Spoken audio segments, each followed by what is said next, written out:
وبركاته. الحمد لله رب العالمين، والصلاة سيدنا ونبينا وحبيبنا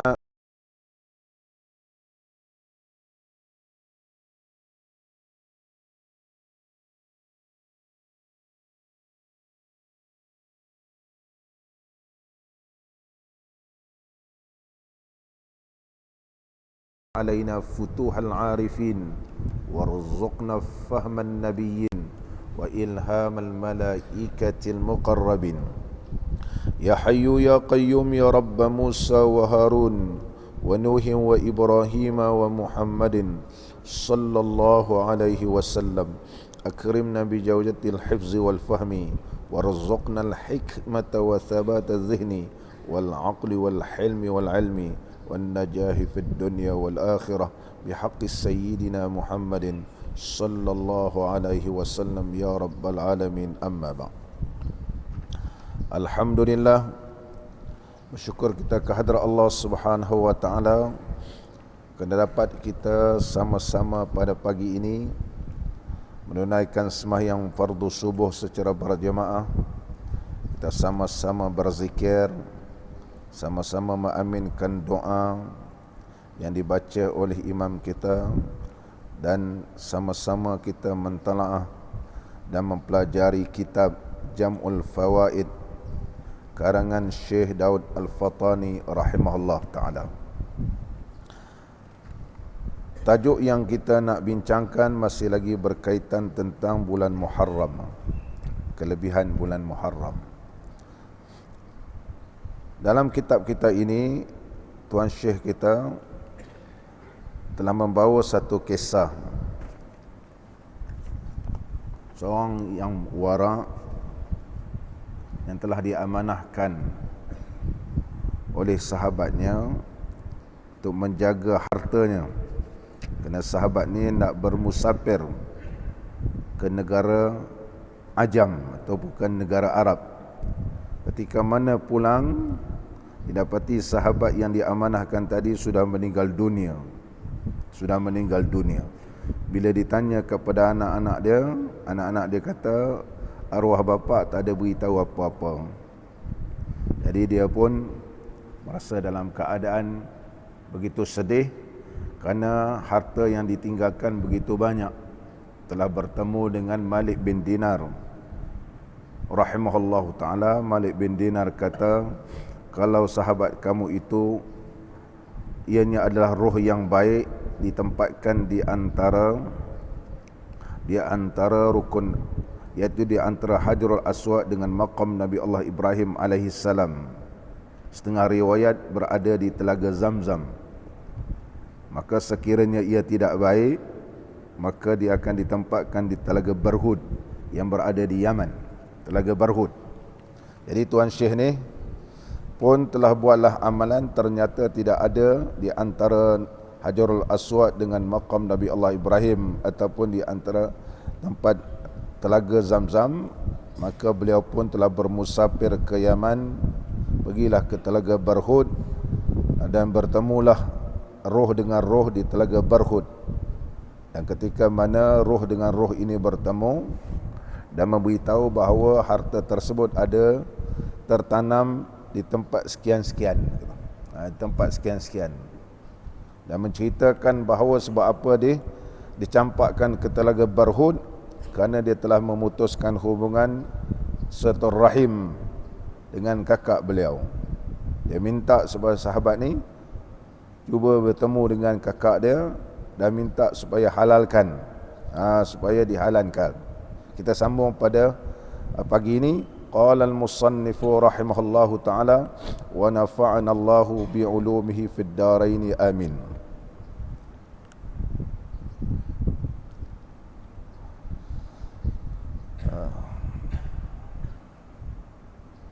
Sebab sahabat ni dicampakkan ke Telaga Barhud, roh dia dicampak ke Telaga Barhud, ia memutuskan hubungan silaturahim. Rahim ini nak diambil kalimah rahim ibu. Mutus silaturahim Mana memutuskan hubungan hubungan seibu, apatah lagi seibu sebapa, memutuskan hubungan adik-beradik, itu silaturrahim. Maka mudah-mudahan hai saudaraku bahawa engkau pergi kepadanya. Dia minta, kalau boleh kau jumpalah kakak aku ni,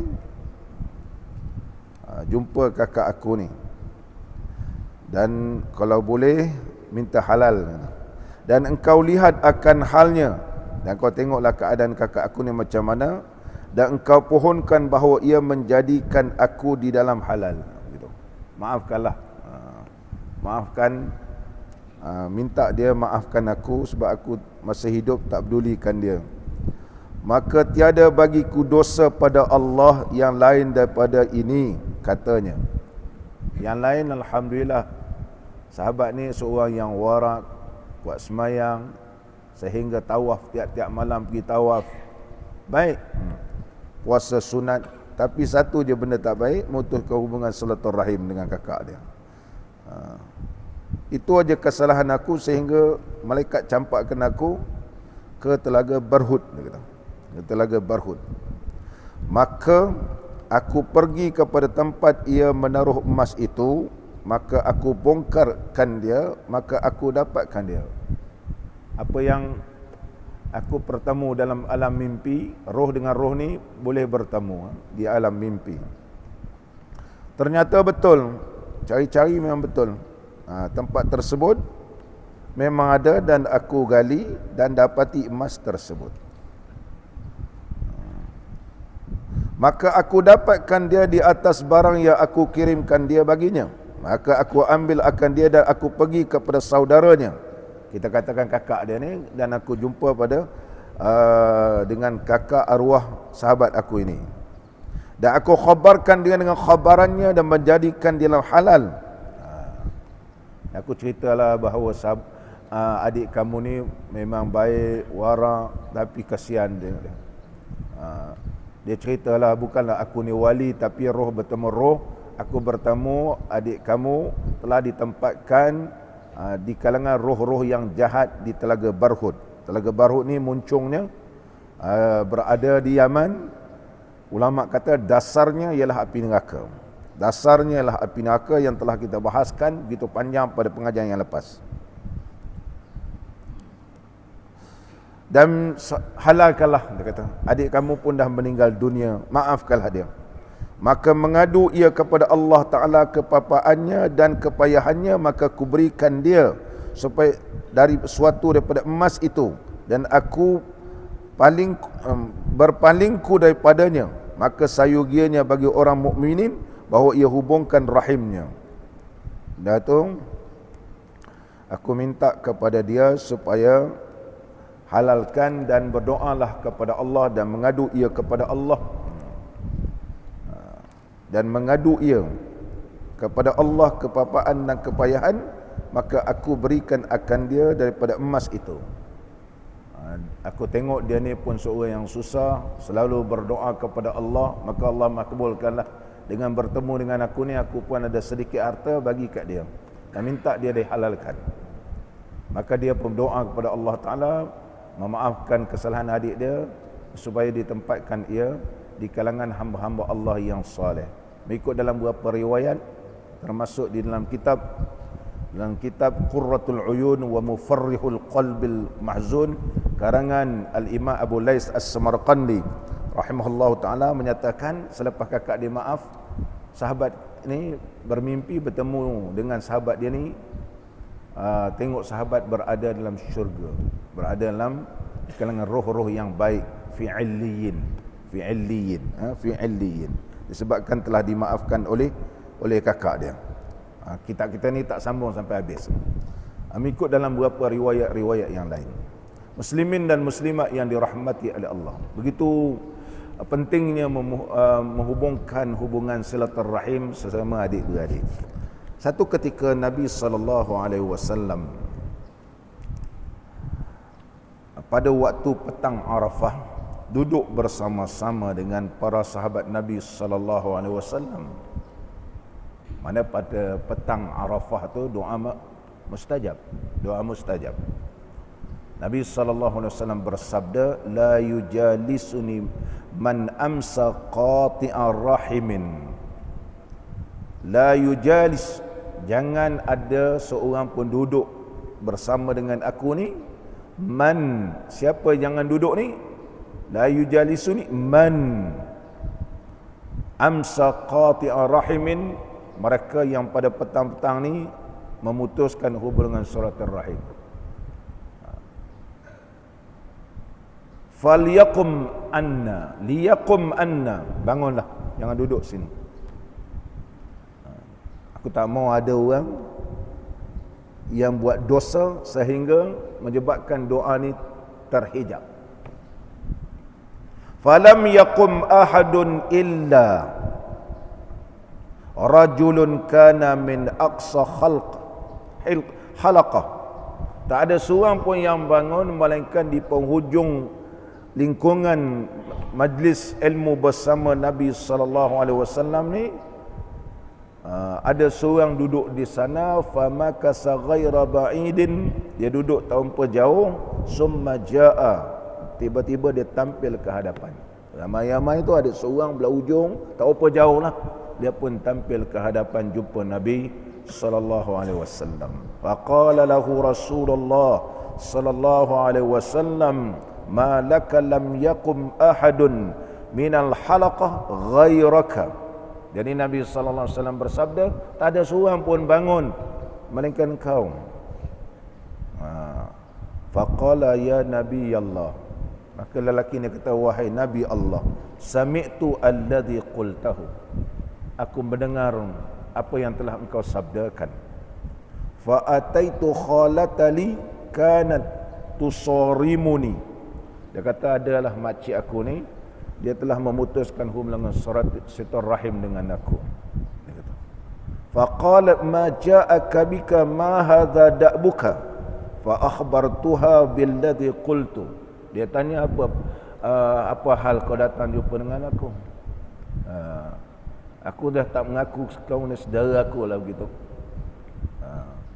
Aku tak mengaku dah. Kenapa kau datang? Fa akhbartuha, aku pun ceritalah apa yang ku telah dengar hadis daripada engkau wahai Rasulullah sallallahu alaihi wasallam. Fastaghfarat li wastaghfartu laha. Dia pun memohon kepada Allah Taala supaya dia ampunkan dosaku, dan aku juga memohon pada Allah Taala supaya Allah ampunkan dosanya. Sekarang halal sama halal, maaf sama memaafkan. Faqala an-nabiy sallallahu alaihi wasallam ahsanta. Nabi sallallahu alaihi wasallam pun bersabda, oh itu adalah yang terbaik bagi kamu. Ijlis, duduk. Ala inna rahmata la tanzilu ala qaumin fihim qati'ur rahimin. Sesungguhnya rahmat Allah tidak akan turun di atas satu kaum yang kaum ni ada orang yang memutuskan silaturahim. Tadi kata Nabi sallallahu alaihi wasallam, aku sebutkan jangan ada orang yang memutus silaturahim duduk dalam majlis, kerana Allah tidak akan menurunkan rahmat dalam satu tempat tersebut kalau ada orang ni memutuskan hubungan silaturahim. Kerana di waktu petang Arafah doa adalah makbul. Doa adalah makbul. Muslimin dan muslimat yang dirahmati oleh Allah Subhanahu wa taala.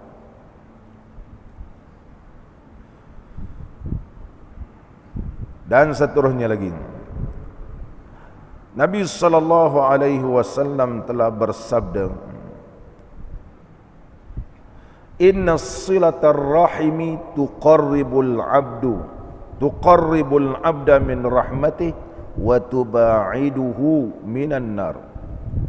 Nabi sallallahu alaihi wasallam bersabda, silaturahmi itu menghampirkan hamba Allah itu daripada rahmat Allah dan menjauhkan hamba Allah itu daripada neraka.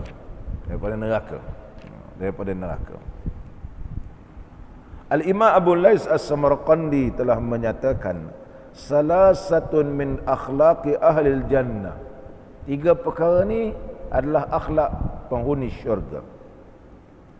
Yang pertama, dia kata la tujadu illa fil karim. Tidak didapati akhlak penghuni syurga melainkan orang yang mulia-mulia, orang yang karim, mulia, orang baik. Yang kedua, akhlak penghuni syurga al-ihsanu ilal musii, berbuat baik kepada orang yang ada buat jahat dengan kita.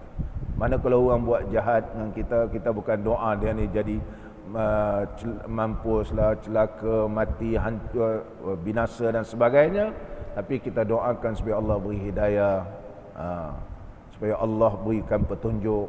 Doa kita tu makbul, berubah dia jadi orang yang baik, orang yang bertakwa, dan kita pun menerima kehadiran orang ni minta maaf dengan kita, kita maafkan. Ini akhlak ahli syurga. Wal afu man zalamahu, iaitu dan yang iaitu yang memberi maksud wal afu amman zalamahu, memaafkan orang yang telah menganiaya dia, menzalimi dia. Wal bazlu liman harramahu, dan sentiasa berusaha untuk merapatkan hubungan orang yang telah memutuskan, mengharamkannya, makna memutuskan hubungan, kita teruskan, kukuhkan hubungan silaturahim. Sesama orang yang nak memutuskan, kita hubungkan. Maka orang ni di antara akhlak-akhlak penghuni syurga. Akhlak-akhlak penghuni syurga. Dan Nabi SAW telah bersabda, yang diriwayatkan oleh Qatadah radhiyallahu an, katanya Rasulullah SAW telah memperingatkan kepada kami semua, qala ittaqullah wasilur rahima fa innahu abqa lakum fid dunya wa khairun lakum fil akhirah. Nabi SAW bersabda, takutlah kepada Allah, sambunglah silaturahim, sesungguhnya ia kekal bagi kamu dalam dunia dan ianya adalah kebaikan bagi kamu di akhirat nanti.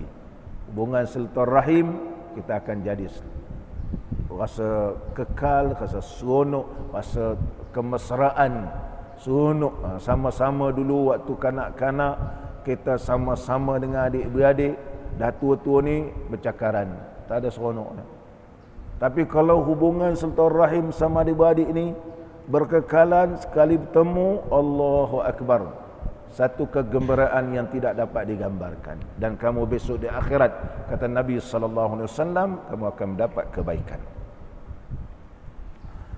Al-Imam Abu Lais As-Samarqandi menyebut, idza kana laka qaribun,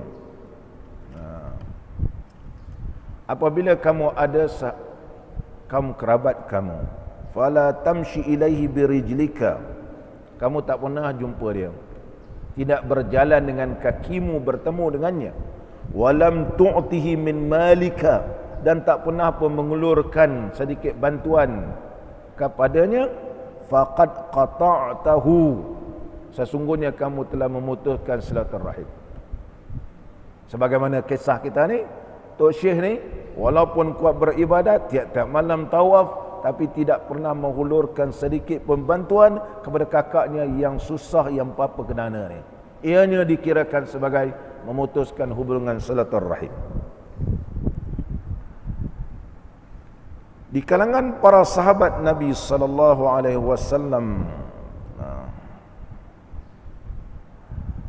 telah menyatakan bahawa sesungguhnya adalah Nabi SAW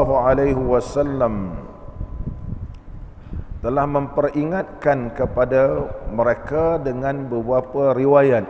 Contohnya diriwayatkan bahawa Nabi SAW dalam satu majlis telah mentafsirkan firman Allah Subhanahu wa taala, innallaha ya'muru bil adli wal ihsan, sesungguhnya Allah telah memerintahkan berlaku adil dan ihsan. Biasa kita dengar pada hari Jumaat, innallaha ya'muru bil adli wal ihsan. Dia tak ada kum. Setengah khatib-khatib ni tidak begitu perhati tengok khutbah, dia tambah kum sebab dia ikut sedap mulut. Innallaha ya'murukum bil adli wal ihsan. Kum tidak ada dalam Quran, tak ada kum. innallaha ya'muru bil 'adli wal ihsan wa ita'i dzil qurba wa yanha 'anil fahsya'i wal munkar. Ini innallaha ya'murukum, ta'adakum, kamu telah menambahkan satu kalimah dalam Quran, innallaha ya'muru bil 'adli wal ihsan. Allah tidak menyebut kum sebab menunjukkan umum. Sesungguhnya Allah memerintahkan berlaku adil dan ihsan. Ni kena ingat siapa-siapa jadi khatib. Jadi khatib. Kalau tak ada tambah, jangan ditambah gitu. Contohnya khutbatul hajah, hadis yang diriwayatkan oleh Al-Imam Al-Bukhari yang disebut khutbatul hajah. Alhamdulillahi nahmaduhu wa nasta'inuhu wa nastahdihi wa nastaghfiruh wa na'udzu billahi min syururi anfusina wa min sayyiati a'malina man yahdihillahu fala mudhillalah wa man yudlil fala hadiyalah wa man yudlil fala hadiyalah. Tak ada hu. Jangan baca wa man yudlilhu, wa man yudlil fala hadiyalah. Jangan ditambah hu sebab tidak ada dalam riwayat. Tidak ada dalam riwayat. Ini sahih dalam hadis riwayat Imam Bukhari dinamakan khutbatul hajah nama dia. Ada khatib-khatib ni wa man yudlilhu, terikut-ikut. Dia biasa ceramah kot, wa man yudlilhu dia baca yudlilhu. Satu pertambahan yang tidak ada yang disebut oleh Nabi sallallahu alaihi wasallam. Kerana dari sudut adabnya tidak sesuai kita nisbahkan kepada Allah benda yang tidak baik. Oleh sebab itu dalam hadis tersebut tidak menyatakan wa may yudlilhu, barang siapa yang Allah sesatkan dia. Jadi benda yang tidak baik dinisbahkan kepada Allah, Allah yang menyesatkan dia. Dia sendiri yang mencarikan sesat, maka Allah kekalkan dia sesat. Wa may yudlil, barang siapa yang sesat, mana dia sendiri sesat. Dia yang memilih jalan sesat, maka Allah kekalkan dia sesat. Oleh sebab itu tidak dibaca wa man yudlilhu, ta'adduban ma'allah, beradab dengan Allah. Jadi kita baca khutbah ataupun berceramah jangan tambah hu, kerana tidak terdapat mana-mana dalam riwayat. Ini disebut dalam hadis yang diriwayatkan oleh Al-Imam Al-Bukhari dalam tajuk khutbatul hajah. Khutbatul hajah, terutama khutbah yang kedua dalam negeri kita ni. Khutbah yang kedua, itu jaga-jaga. Ini kadang-kadang ustaz-ustaz kaki ceramah ni wa may yudlilhu, wa may yudlilhu la wa may yudlil fala hadiyalah. Innallaha ya'muru, jangan baca innallaha ya'murukum, innallaha ya'muru bil 'adli wal ihsan. Sesungguhnya Allah memerintahkan bil 'adl. Apa maksud al-'adl? Bit tauhid, iaitu dengan tauhid. Apa tauhid dia? Syahadatu an la ilaha illallah. Pada sesungguhnya Allah memerintahkan dengan adil, iaitu dengan tauhid, mengesahkan Allah, tidak menyekutukan Allah, itulah adil. Mempertahankan kalimah syahadah la ilaha illallah Muhammadur Rasulullah, itu yang dinamakan al-adl. Wal ihsan, ya'muru bil ihsan ilan nas wal 'afwi anhum. Sesungguhnya Allah memerintahkan supaya berlaku ihsan kepada manusia dan memaafkan di kalangan mereka.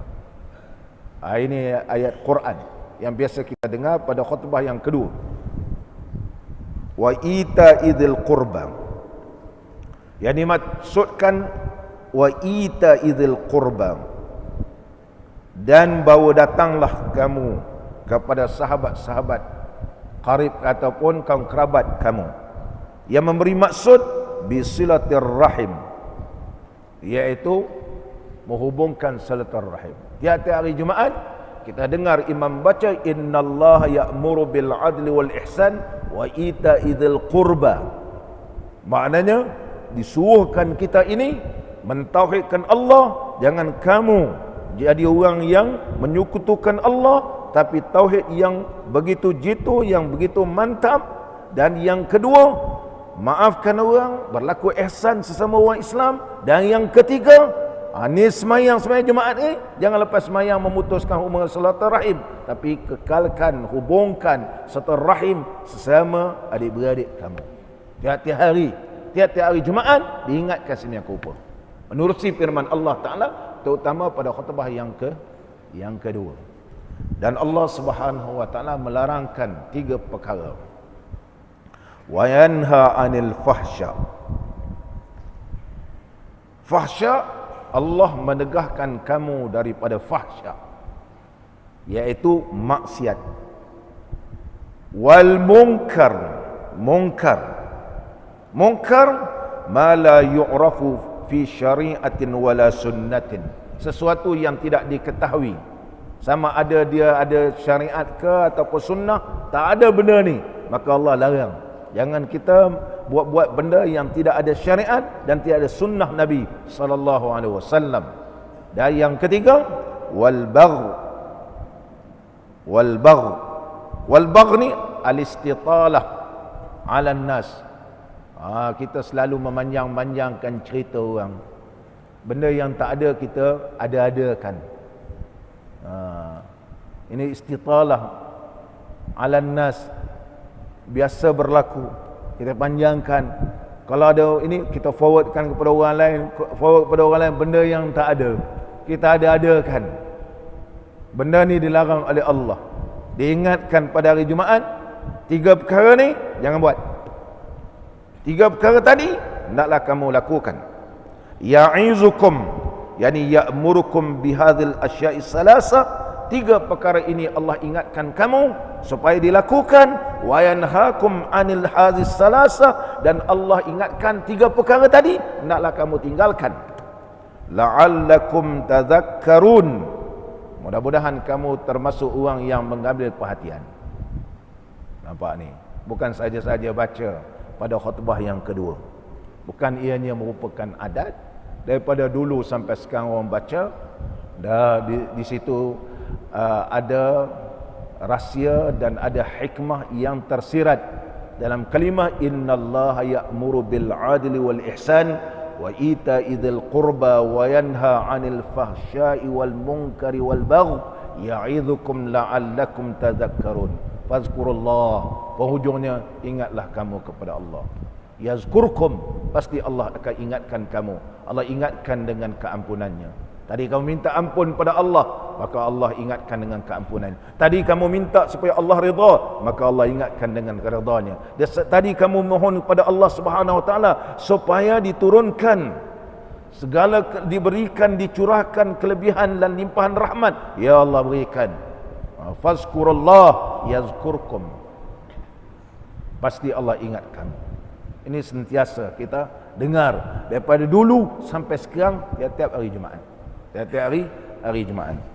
Jadi orang yang mendengar khutbah Jumaat ni, dia akan ambil perhatian, dia faham apa yang difirmankan oleh Allah Ta'ala, sembahyang, puasa, dan juga tidak memutuskan hubungan silaturahim sesama adik-beradik. Dia tak mau jadi apa yang disebut dalam kitab kita ni, walaupun kuat ibadat, tapi kerana memutuskan hubungan silaturahim dengan kakak dia, tak pernah pun menghulurkan apa-apa bantuan. Kakak dia memang susah sangat lah.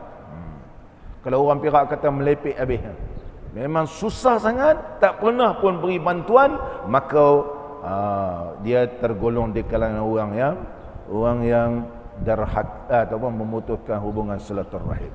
Allahu akbar. Muslimin dan muslimat yang dirahmati oleh Allah Taala.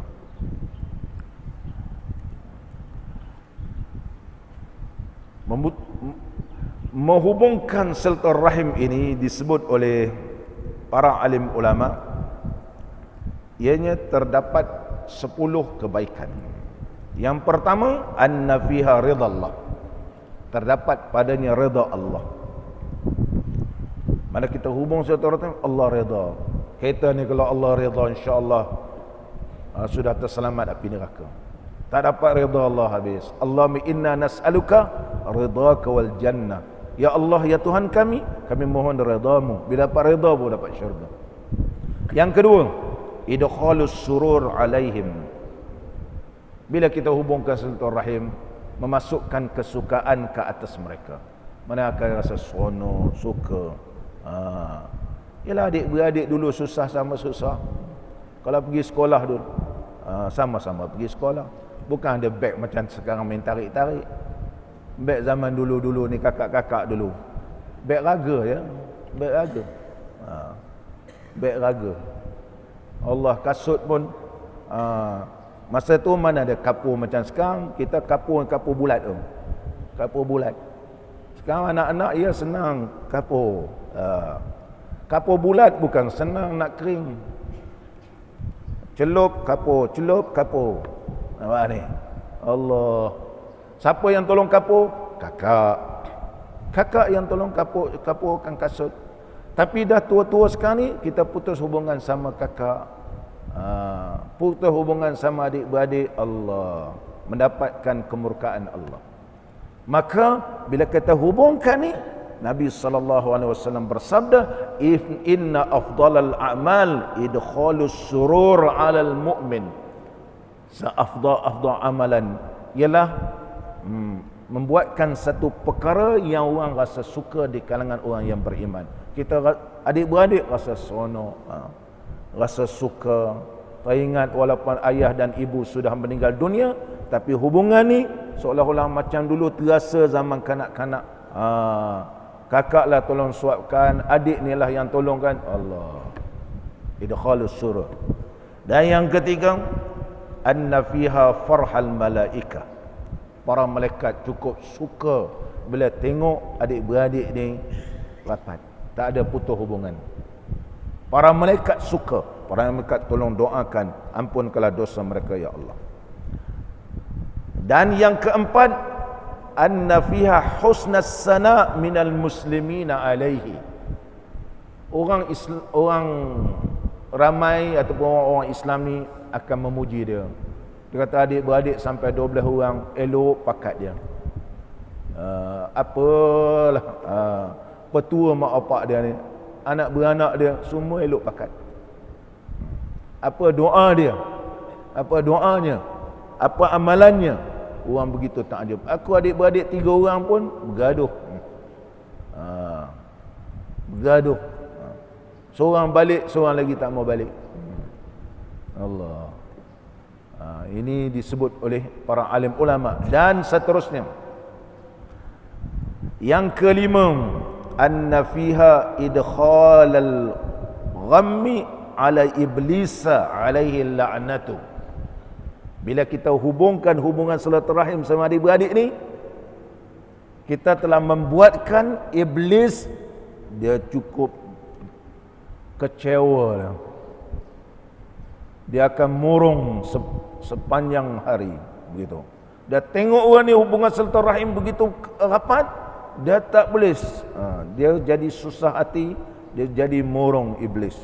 Kalau semua orang Islam gitu, iblis akan jadi murung.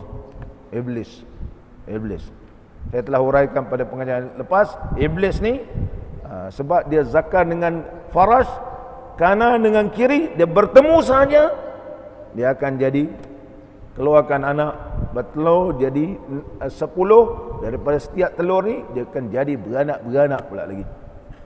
Jadi beranak-beranak, banyaknya syaitan. Itu sebab syaitan ni banyak. Iblis laknatullah. Iblis laknatullah. Anak-anak dia ialah syaitan. Dan yang keenam, ziyadatun fil umur. InsyaAllah umur kita panjang. Umur panjang ni ada 2 riwayat. Sama ada maksud umur panjang ni lah, sepanjang umur kita ni mendapat keberkatan. Ada ulama kata tidak mustahil Allah memanjangkan umur. Itu hak Allah. Allah panjangkan umur disebabkan hubungan silaturahim ini disambung gitu. Dan yang ke-7, barakatun fir rizqi. Berkat rezeki dia. Rezekinya akan dapat berkat. Ada rezeki, rezeki ini menambahkan ketakwaan kepada Allah. Yang ke-8, sururul amwat, li'anna al-aba' wal ajdad yasurruna bi silatir rahmi wal qarabah. Yang sudah meninggal dunia bila tengok anak-anak yang ditinggalkan, baik pakat dia, baik mereka punya hubungan, walaupun dah meninggal dunia, baik, bagus. Begitu rapat lagi. Ibu dan bapa yang meninggal dunia ni rasa gembira. Sururul amwat. Orang yang dah meninggal dunia ni rasa seronok. Suka tengok anak-anak dia. Suka tengok anak-anak dia. Dia boleh lihat, diizinkan oleh Allah melihat kepada anak-anak yang ditinggalkan. Dan yang kesembilan, ziyadatun fil mawaddah. Dia akan menambahkan kasih sayang. Nambahkan kasih sayang. Bila bertemu, bila tolong-menolong, hubungan adik-beradik ini bertambah lagi kasih sayangnya gitu. Dan yang ke-10, ziyadatul ajri ba'da mautihi li'annahum yad'una lahu ba'da mautihi kullama dzakaru ihsanahu. Akan bertambahlah pahala. Kalau kita ni baik di kalangan adik-beradik kan, bila kita meninggal dunia, adik-beradik ni tak pernah lekang doa untuk kita. Oh, dia kata bagus, adik aku ni Allahu Akbar, macam malaikat. Hari-hari lepas sembahyang, ya Allah, rahmatilah adik aku, rahmatilah kakakku, rahmatilah alungku, rahmatilah abangku. Dan semua ni bila benda baik ni hari-hari dia berdoa. Teringat bila? Lamma zakaru ihsanahu, tak kala teringat kebaikan dia, doa pada Allah. Tiap kali dia teringat, dia berdoa pada Allah, maka pahala ni mengalir berpanjangan walaupun sudah meninggal dunia. Ini 10 perkara yang disebut oleh para ahli ulama, kelebihan menghubungkan silaturahim. Muslimin dan muslimat yang dirahmati oleh Allah, sama balik kita. Dan adapun ziarah akan orang alim itu seperti barang yang diriwayatkan khabar. Kemudian di antara amalan pada hari Yaumul Asyura, bukan Yaumul Asyura sajalah, mungkin hari-hari yang lain pun kita mengekalkan amalan ini. Ziarah akan orang yang alim itu seperti barang yang diriwayatkan khabar. Barang siapa datang kepada orang alim pada hari Asyura supaya mendengar atau belajar daripada sesuatu masalah pada agamanya dan barang yang memberi manfaat, akan dia pada akhirat diberikan pahala seumpama muhajirin dan ansar. Jadi kalau kita ziarah orang alim, walaupun hadis ini dhaif kan, tapi maksudnya baik gitu. Kita ziarah orang alim, minta apa-apa nasihat dan pelajaran,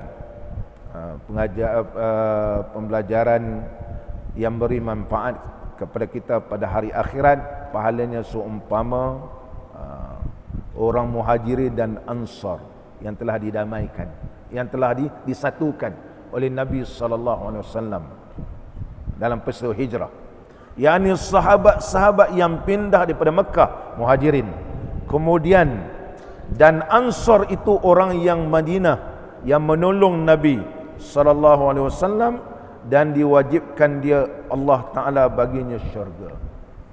Jadi seumpama orang muhajirin dan ansar, jadi menziarahi orang yang alim, dia kata, ataupun mendengar majlis-majlis ilmu orang yang alim. Jadi ada adab ziarah ni yang disebut oleh ulama, di antaranya ayyazura biniyatin salihatin. Kita ziarah dalam keadaan niat yang ikhlas. Mana ziarah fi sabilillah dan mengharapkan redha Allah. Sebagaimana sabda Nabi SAW, anna rajulan zara akhalahu fi qaryatin. Ini umum ziarah ni. Sama ada ziarah orang alim ke, ziarah sahabat-sahabat kita. Kalau kita ziarah, satu cerita yang diriwayatkan oleh Abu Hurairah radhiyallahu anhu, Nabi SAW bersabda, anna rajulan zara akhan lahu fi qaryatin. Ada seorang ni dia nak ziarah sahabatnya di kampung.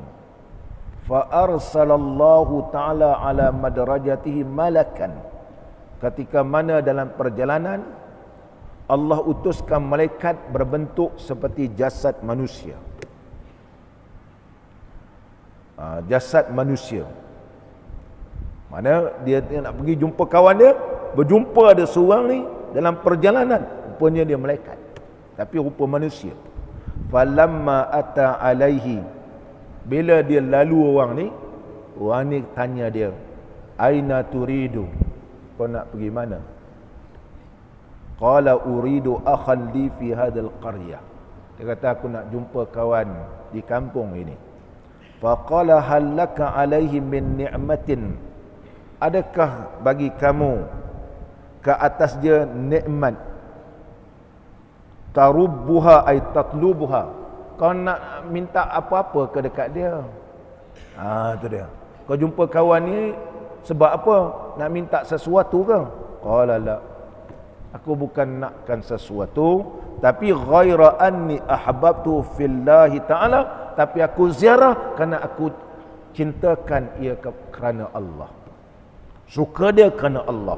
Qala fa inni rasulullah ilaik, sesungguhnya aku adalah utusan Allah kepada kamu, iaitu aku malaikat. Bi anna Allah qad ahabbaka kama ahbabtahu lahu, sebagaimana kamu kasih kepadanya, maka Allah kasih kepada kamu. Hadis riwayat Imam Bukhari dan Imam Muslim. Barangkali kita kadang-kadang pergi kampung-kampung nak cari kawan-kawan, jumpa orang, kita tanya, Assalamualaikum Pak Cik. Pak Cik tu, Waalaikumsalam. Ni rumah ni kat mana? Jalan. Apa hal tu? Alah, nak pergi ziarah dia. InsyaAllah jumpa. Rupanya malaikat kan. Rupanya malaikat. Yang kita, pergilah tanya orang tua tu. Orang tua tu kan tahu apa tu. Kita kadang-kadang jumpa orang-orang ni, kita tak sedar rupanya dia adalah di antara utusan-utusan Allah. Kita jangan setakat nak pakai Waze dah apa semua, tak payah tanya orang tua tu. Ni cukup alat ni. Waze kalau apa seumpamanya, Google dan sebagainya. Ni lebih canggih. Lama sesat dalam kubur getah.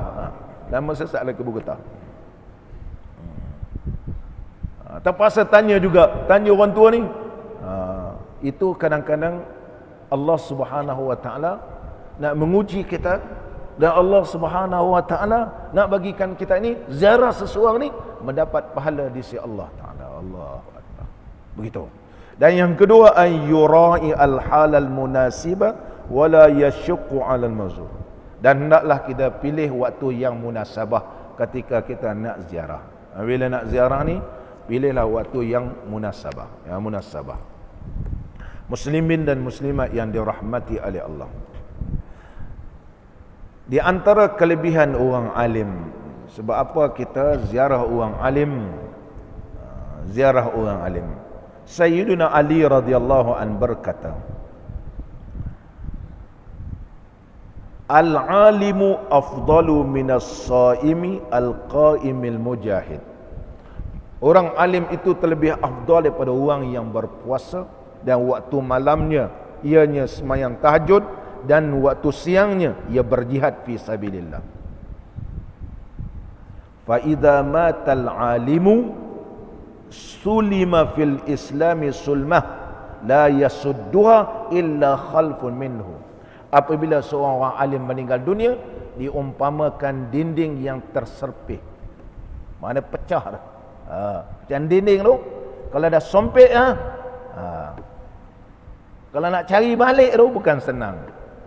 Tu kalau mozaik yang ada ni, tak ada dah sompek. Boleh cari seiras sahaja.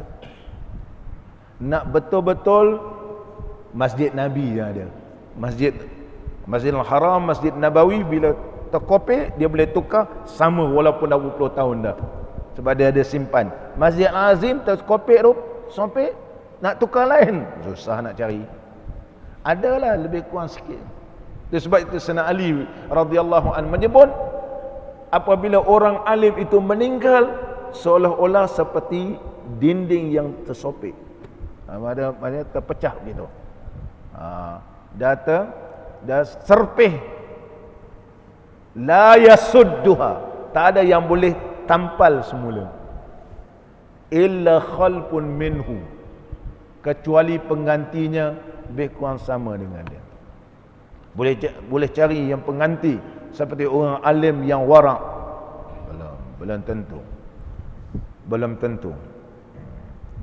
Adalah, tapi tidaklah sewarak sebagaimana orang alim itu. Alim, penggantinya alim lah. Meninggal pula orang ni pula, ganti pun tidak akan dapat sealim macam dia juga. Maka oleh sebab itu, ketika orang alim masih hidup, hendaklah kamu berbaik-baik dengan mereka. Gitu. Dan Imam Sayyidina Hasan radhiyallahu an, cucu baginda Rasulullah sallallahu alaihi wasallam berkata, yuzanu midadul ulama bidamil syuhada. Timbangan darah, timbangan midad, timbangan dakwat orang alim itu ialah setimbangnya darah para syuhada.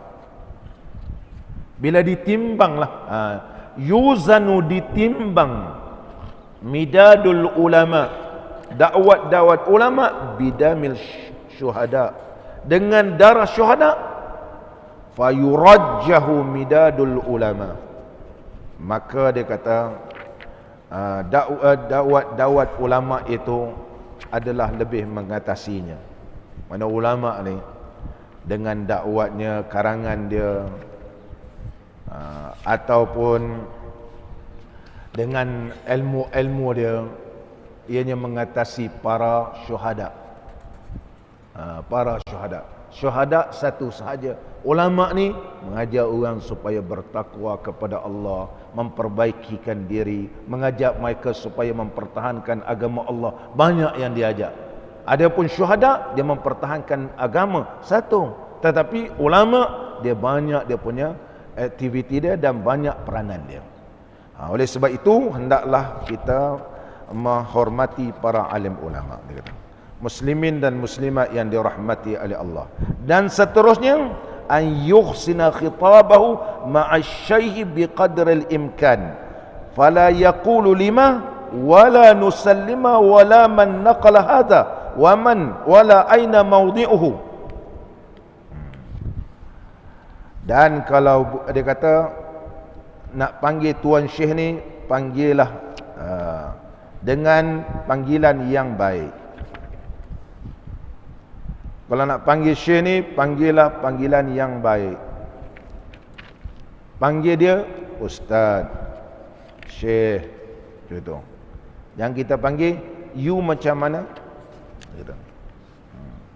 Nanti lepas mengaji ni, you apa hal, you sihat, jumpa dengan saya. Saya mesti jawab alhamdulillah, fine, baik. Tapi tidak ada beradab. Kita bukan orang putih. Entah pula orang mengaji pula, entah macam mana.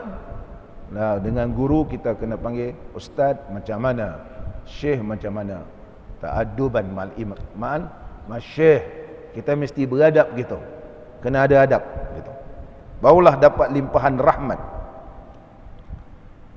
Supaya mendapat limpahan rahmat. Jangan you I dengan tak ada. Anta. Saya anak murid saya dulu, saya mengajar dia sampai dia pergi Mesir dan balik Mesir, dia jadi ustaz lah. Dia jadi ustaz. Sampai sekarang saya, Allahu Akbar. Jumpa saya dekat RNR Pedas. Dia nak balik Johor. Dia nampak saya, dia cakap, enta di mana? Dia pun pakai serban ala Habib lah, serban, jubah. Macam mana dia jadi ustaz? Saya berkata, Allah, enta. Anak sendiri panggil dia ustaz. Dia panggil saya, enta macam mana? Anak kata, anak Melaka, oh enta kat Melaka sekarang. Anak murid saya tu, anak murid. Kerana barangkali dulu tak sempat nak ajar dia kitab ta'lim muta'allim. Walaupun kita sudah bergelar ustaz, walaupun kita sudah hebat, orang nampak kita hebat, tapi guru tetap guru. Guru tetap guru. Guru tidak minta kita dihormati, tapi kita perlu hormat dia sebagai guru. Siapa-siapa ni guru kita panggil dia cikgu, ustaz. Walaupun sekarang kita dah bergelar, dah menjawab jawatan yang besar, guru kita tetap guru. Yang mengajar kita A, B, C, mengajar apa pun, guru kita. Jangan panggil nama, you macam mana? Kita dah jawatan besar sekarang. Jumpa Cikgu Hamid, you macam mana? Dia kata, sepatutnya cikgu. Walaupun saya dah jadi orang besar, cikgu. Kena sebut cikgu sebab dia mengajarkan kita. Jangan sebut, you macam mana? Datuk nak speaking, you. Betul. Tak boleh. Kita tidak ada hormat dengan guru. Oleh sebab itu Sayyidina Ali radhiyallahu an memperingatkan, maka hendaklah kamu beradab. Kerana kita beradab dengan guru inilah Allah berikan limpah rahmat kepada kita. Limpah rahmat kepada kita. Muslimin dan muslimat yang dirahmati oleh Allah Subhanahu wa taala. Kena ingat begitu. Ingat. Kadang-kadang bila kita jumpa mana guru-guru, sama ada di kedai ataupun tempat orang nikah kahwin, guru kita tetap guru. Dan kita beradab dengan guru. Macam mana beradab? Disebut fala yaqulu lima. Dan jangan kenapa pula begini? Tak boleh. Wala nusallim, dan jumpa dia tak beri salam pun tidak beradab. Wala man naqala hadza, tak boleh cakap, ustaz ada dalam kitab-kitab macam ni, seolah-olah kita lebih pandai pada dia. Tak boleh. Terutama dalam majlis-majlis. Sana ada pandangan ulama lain ustaz. Tak boleh. Kita perlu beradab. Seorang-seorang cerita lain. Di dalam dan seterusnya yang disebut di dalam kitab ta'lim muta'allim. Ta'lim muta'allim. Ada adab kita menuntut ilmu. Menuntut ilmu. Muslimin dan muslimat yang dirahmati oleh Allah Subhanahu wa taala. Oleh sebab itulah Imam Abu Hanifah radhiyallahu anhu sentiasa mendoakan gurunya, sebagaimana Imam Abu Hanifah berkata, wa ma sallaitu salatan munzu mata Hammadun illa istaghfartu lahu ma'a walidati. Tidak pernah aku mendirikan salat semenjak meninggalnya guruku Hammad, melainkan selepas itu aku berdoa kepada Allah supaya Allah ampunkan dosanya berserta dengan ibu bapaku. Mana doa untuk mak bapak, doa juga untuk guru dia. Wa inni la astaghfiru liman ta'allamtu minhu, dan aku akan minta ampun pada Allah Ta'ala mana-mana orang yang aku menuntut ilmu dengan dia. Au 'allamani ilman, ataupun dia mengajarkan aku satu ilmu. Walaupun dia ajar satu ilmu, hari-hari aku doa supaya Allah ampunkan dosa dia. Wa qala Abu Yusuf tilmis Abi Hanifah radhiyallahu an, maka kita tengok didikan Imam Abu Hanifah ni diwarisi oleh anak murid beliau Imam Abu Yusuf rahimahullah ta'ala. Imam Abu Yusuf kata, inni la ad'u li Abi Hanifah qabla abawayya. Aku telah doakan kepada Allah Ta'ala untuk guruku Abu Hanifah, berserta dengan kedua ibu bapaku. Bahkan didahulukan daripada mak bapak dia, sebab dinamakan bapa tarbiyah, dinamakan bapa tarbiyah. Allah. Oleh sebab itu kita perlu ada adab. Bila kita ziarah orang alim ni, maka kita mohon pada Allah Ta'ala, mudah-mudahan Allah memberikan rahmat kepada kita. Allah memberikan rahmat. Allah akan kumpulkan kita di akhirat besok bersama minasyuhada'i wassalihin, berserta dengan para syuhada dan ulama-ulama yang saleh. Sama lagi kita qala al-musannifu rahimahullahu taala wa nafa'ana Allahu bi'ulumihi fid dharain amin. Adapun ziarah orang sakit, ziarah orang sakit pula. Adapun ziarah orang sakit itu seperti barang yang datang hadis. Sabdanya, barang siapa ziarah akan orang sakit dengan dia, yakni pada hari Ashura, maka seolah-olah ia ziarah akan sekalian anak Adam alaihi salam. Dia ziarah orang sakit. Ziarah orang sakit. Maka ziarah orang sakit ni bukanlah terbatas pada Yaumul Ashura. Kalau boleh hari-hari lain juga kita ziarah orang sakit dan kita doakan orang yang sakit ini supaya Allah sembuhkan penyakit dia, supaya Allah sembuhkan. Hukum ziarah orang sakit diriwayatkan daripada Al-Bara'u Ibnu Azib bahawa Nabi SAW telah memerintahkan kepada kami bi'iyadatil marid, dengan ziarah orang sakit. Ziarah orang sakit. Banyak hadis-hadis Nabi SAW yang menunjukkan kepada kita kelebihan ziarah orang sakit. Di antaranya sabda Nabi SAW, innal muslima idza ada akhahul muslim lam yazal fi khurfatil jannati hatta yarji'a. Qila ya Rasulullah wa ma khurfatul jannah? Qala janaha. Rawahu Muslim. Sesungguhnya Nabi SAW bersabda, innal muslima, sesungguhnya orang Islam apabila ia ziarah sahabatnya yang sakit, sentiasalah ia berada dalam khurfatul jannah. Khurfah, sehingga dia pulang. Sahabat Nabi SAW bertanya, wa ma khurfatul jannah? Apa maksud khurfah? Para sahabat pun tak tahu mana khurfatul jannah. Qala janaha. Nabi SAW menyebut, itulah dia taman-taman di dalam syurga yang telah dihiasi dengan pokok-pokok yang berbuah-buah. Mana berada dalam satu kebun di dalam syurga Allah yang dipenuhi dengan pokok yang penuh dengan buah-buah. Allah, seronok gitu. Jadi kita ziarah orang sakit seumpama berada dalam taman-taman di dalam syurga Allah. Dalam syurga Allah.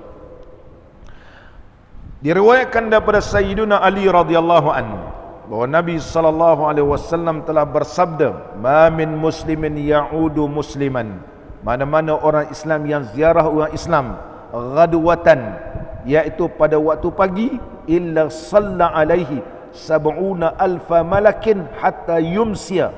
Malaikat ni akan doakan dia. Berapa ramai malaikat? Sab'una alfa malakin, 70,000 malaikat tolong doakan dia bermula pada pagi ini sehinggalah hatta yumsiya, sehingga waktu petang.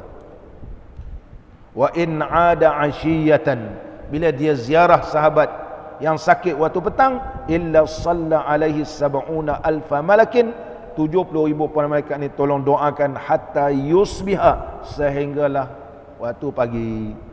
Wa kana law kharifun fil jannah, maka adalah bagi dia itu sepanjang perjalanan, seperti satu perjalanan di dalam syurga Allah. Hadis yang diriwayatkan oleh Al-Imam Tirmizi. Hadis ini adalah hadis yang sahih. Di antaranya lagi hadis Nabi SAW, man ada maridan lam yazal yakhudu fi rahmah hatta yajlisa, fa idza jalasa in igtamasa fiha. Barang siapa ziarah orang sakit, sentiasalah ia yakhudu, memasuki di dalam rahmat sehingga ia duduk. Fa idza jalasa, bila dia duduknya, igtamasa, ghamasani, mencelup, sehingga tenggelam fiha, fi rahmah. Mana sepanjang itu seolah-olah orang yang telah tenggelam di dalam rahmat Allah. Ini kelebihan orang yang ziarah. Oleh sebab itu disebut iyadatul marid, mana dia ziarah selalu. Sebab apa nama dia yang ada, iaitu hari ini dia ziarah, besok tidak, lepas itu besok pula dia ziarah, itu makna yang ada. Bukan sekali ziarah tahu-tahu dah meninggal dunia tak ziarah dah. Dia ziarah itu disebut oleh ulama dinamakan aid. Sebab apa? Sebab dia yauman ba'da yaumin. Yauman ba'da yaumin. Apakah ada adab dia? Ada adab dia, jangan duduk lama-lama. Jangan duduk lama-lama. Adab dia ziarah ni kalau boleh selang-selang gitu. Selang-selang. Takunul iyadatu ghibban yauman ba'da yaum. Selang-selang. Dan disunatkan bagi orang yang ziarah ini meletakkan tangannya ke atas orang sakit dan mendoakan kesembuhan, sebagaimana yang diriwayatkan daripada Aisyah radhiyallahu anha, katanya adalah Nabi sallallahu alaihi wasallam bila ziarah orang sakit meletakkan tangannya yang mulia, tangan kanannya yang mulia, dan berdoa, azhibil ba'sa rabban nas, hilangkanlah kesakitan wahai Tuhan manusia, ishfi antas syafi, sembuhkanlahnya, engkaulah penyembuh ya Allah, la shifaa illa shifauka, tidak ada kesembuhan melainkan sembuh daripada engkau, shifaan la yughadiru saqama, iaitu sembuh yang tidak akan meninggalkan lagi penyakit. Sembuh, la yughadiru, la yatruku, saqaman ay la yatruku saqaman, sembuh dan tidak tinggal saki-baki pun penyakit, sembuh terus. Itu makna la yughadiru saqaman. Dan Nabi SAW bila ziarah orang sakit membaca sebanyak 7 kali, as'alullaha al-azima rabbal arshil azim, aku mohon pada Allah yang agung, Tuhan yang memiliki arasy yang agung, an yashfi yaka, bahawa Allah sembuhkan engkau wahai sahabatku. Bila kita baca tu pakai orang lain ziarah, illa afahu Allahu min zalikal marad, insya-Allah Allah afiatkan dia daripada penyakit. Dan sunat berkata lagi doa pada orang sakit, la ba'sa tuhur insya-Allah. Hadis riwayat Imam Bukhari, la ba'sa tuhur insya-Allah. Tak apa sahabat, la ba'sa tuhur, bersih insya-Allah, bersih habis, tak ada kotoran sakit-sakit lagi. Ini di antara adab kita. Jeffrey kalau pergi ziarah orang sakit, jangan pegang kaki pula. Pegang kaki. Orang kita Melayu ni suka pegang kaki, pegang telinga, dah tu dia tengok hidung, dia pegang telinga dia. Dia seolah macam dia pegang. Dia nak tengok dah jatuh ke tak jatuh telinga dia ni, begitu. Saya tengok dia begitu, tak payahlah. Kita jangan buat benda yang tidak disuruh oleh Nabi sallallahu alaihi wasallam. Yang disuruh oleh Nabi, Allahumma rabban nas azhibil ba'sa ishfi anta syafi la shifaa illa shifa'u shifaan la yughadiru saqama. Orang ni pun datang begitu, orang ni pun datang begitu, kan? Insya-Allah ada di antara yang ramai-ramai ni Allah mustajabkan doa, datang balik mengaji kat Masjid Al-Azim sama-sama dengan kita. Allahu akbar. Kalau dia meninggal pun lepas tu, meninggal waktu sujud. Orang kata meninggal waktu sujud sembahyang subuh Masjid Al-Azim. Azim. Memang azim betul gitu. Muslimin dan muslimat yang dirahmati oleh Allah Subhanahu wa taala. Insya-Allah kita sambung lagi lah pengajian kita ni. Ini baru sampai ziarah orang sakit. Walaupun banyak lagi syarat-syarat dan ada adab ketika ziarah orang sakit ni, di antara yang diajar oleh Nabi sallallahu alaihi wasallam yang telah kita sama-sama baca tadi. Bacalah doa. Bila kita baca doa itu pun dapat pahala. Sahabat kita dengar pula kita baca doa, dia pun sejuk hati. Dia pun dapat pahala, rasa seronok, rasa tenang, dan rasa self confident, diri dia ni rasa confident, insya-Allah sembuh ni, insya-Allah sembuh. Kalau kita macam mana bang, tak tahulah. Dia kata kawan kita ni macam abang juga, 3 hari lagi susah hati kawan. Lagi susah. Mudah-mudahan Allah memberkati kita semua. Mari kita sama-sama membaca qasidah keistimewaan Nabi sallallahu alaihi wasallam. 10 keistimewaan Nabi sallallahu alaihi wasallam, muka surat 113. Bila kita baca keistimewaan Nabi sallallahu alaihi wasallam ni, di antara yang disebut oleh Syekh Nawawi Bantani dalam kitab beliau Maraqi al-Ubudiyah, belah depan sekali kitab Maraqi Al-Ubudiyah ni, selepas membahaskan wassalatu wassalam, selawat dan salam ke atas Nabi sallallahu alaihi wasallam, kemudian Syekh susunkan qasidah ni. Dia kata insya-Allah barang siapa yang baca keistimewaan Nabi sallallahu alaihi wasallam ni, insya-Allah dia sihat, dia kata. Insya-Allah dia sihat. Dan terpelihara daripada kebakaran, kecurian. Kalau dah berlaku tu kita terima qada Allah. Tapi di antara doa kita, Muka surat 113. Maulaya salli wa sallim daiman abada ala habibika khairil khalqi kullihim. Maulaya salli wa sallim daiman abada ala habibika khairil khalqi kullihim. لم يحتلم قط طه مطلقا أبدا وما تثاءب أصلا في مدى الزمان. مولاي صل وسلم دائما أبدا على حبيبك خير الخلق كلهم. منه الدواب فلم تهرم وما وقعت ذبابة أبدا في جسمه الحسن. مولاي صل وسلم دائما أبدا على حبيبك خير الخلق كلهم. بخلفه كأمام رؤية ثبتت ولا يرى أثر بول منه في علاني. مولاي صل وسلم دائما أبدا على حبيبك خير الخلق كلهم.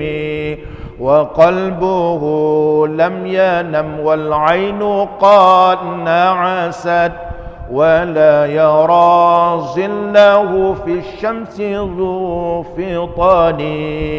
مولاي صل وسلم دائما أبدا على حبيبك خير الخلق كلهم.